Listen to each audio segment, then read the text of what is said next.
A chisel is a metal tool with a sharp end for shaping stone, metal, or wood.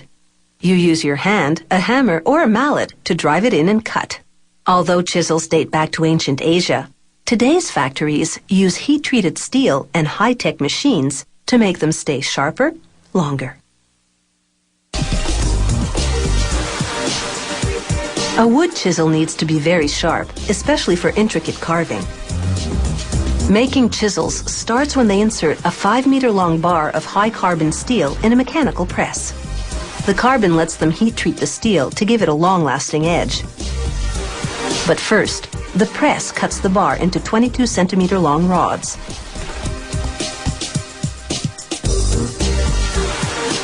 The rods then go through an induction heater. In just 6 seconds, a magnetic field heats them up to about 1300 degrees Celsius, a temperature at which the steel can be forged. A worker sets each hot rod into a die in a forging press.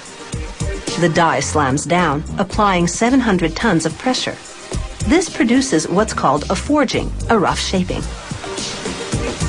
The die can produce as many as 60,000 forgings before it wears out.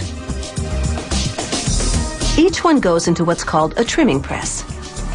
Here, a die cuts out the precise shape of the chisel, with the blade on one end and the tang on the other.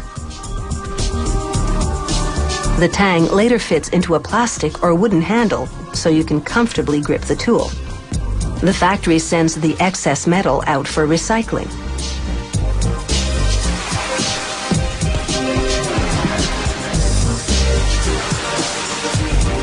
After the chisels cool off for several hours, workers run them through another induction heating machine, this one with 2 coils.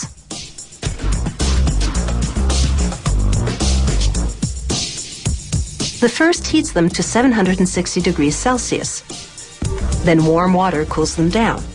This rapid reduction in temperature is called quenching. It's what hardens the chisels enough to be strong and stay sharp. The next coil heats them to about 370 degrees Celsius. This step is called tempering. It relieves the stresses that the quenching phase created inside the metal. Spring-loaded clamps now release the chisels from the machine, and they drop into a container to cool overnight.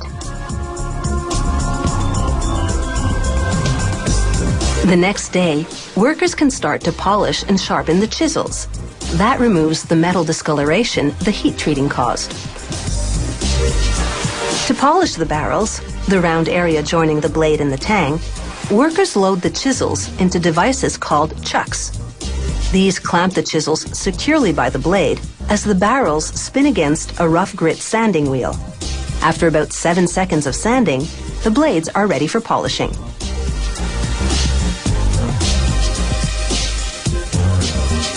A powerful magnet locks them in place on a round table.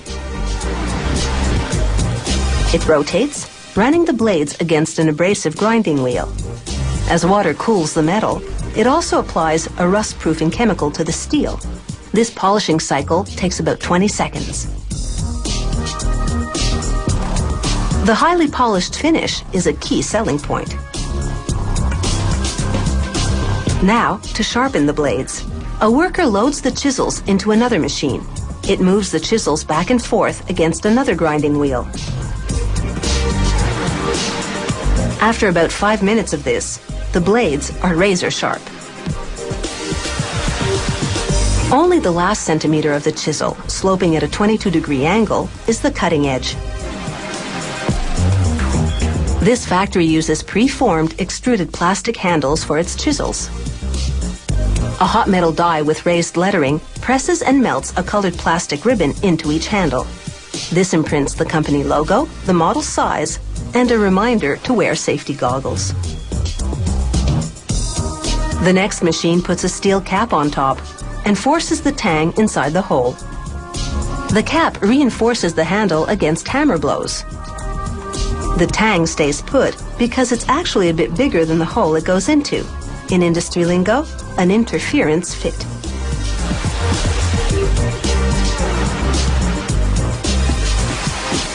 The finished tools come off the line. Now you can have those chiseled features you always wanted.